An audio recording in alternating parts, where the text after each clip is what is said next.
তিনি তোমাদের সৃষ্টি করেছেন। ফামিনকুম কাফির, অতঃপর তোমাদের মধ্যে কেউ কাফের। ওয়া মিনকুম মুমিন, অথবা তোমাদের মধ্যে কেউ আল্লাহ ভীরু, নামাজি, সিয়াম রোজাদার, যাকাত আদায়কারী, মুত্তাকি, আল্লাহ ভীরু।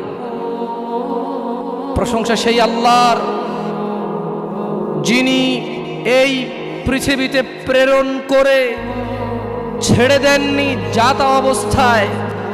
তিনি বলেছেন ওয়াহাদাইনাহুন নাজদাইন, আমি তোমাদেরকে দেখিয়েছি দুইটি পথ। অস্বীকার করতে পারবো আমরা?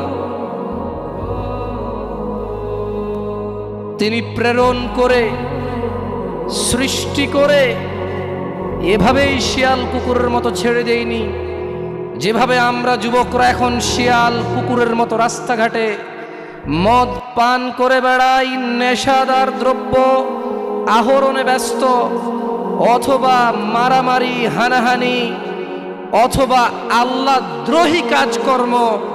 এমন কথা সমাজে তো অন্যায় না, সমাজে তো চলে, কিন্তু আল্লাহ দ্রোহিতা, আল্লাহর বিরোধিতা আল্লাহ জাল্লা ওয়া আলা নিষেধ করেছেন। অথচ সমাজে শরম লাগে না, সমাজে কারো অসুবিধা নেই, তাই আমরা করে যাচ্ছি। তিনি আমাদেরকে এভাবেই ছেড়ে দেননি। তিনি ওয়াহাদাইনাহুন নাজদাইন দেখিয়েছেন দুইটি পথ। তারপর বলেছেন ইন্না হাযিহি তাযকিরা, ও মুহাম্মদ সাল্লাল্লাহু আলাইহি ওয়াসাল্লাম, আপনার এই উম্মত যারা দাবি করে যে লা ইলাহা ইল্লাল্লাহ, আমি ছাড়া আল্লাহ নেই, সত্য ইলাহ নেই, ওয়া আন্নাকা মুহাম্মদ আবদুহু ওয়া রাসূলুহু, আর আপনি মুহাম্মদ আমার নবী এবং আমার বান্দা, যারা এটা স্বীকার করে তাদেরকে বলে দিন ইন্না হাযিহি তাযকিরা, নিশ্চয় এই কুরআন, এই সহিহ সুন্নাহ, আমার রাসূল যা বলে, হাযিহি তাযকিরা, এটাই আমি আল্লাহর পথ। ফামান শাআ আত্তাখাযা ইলা রাব্বিহি সাবিলা।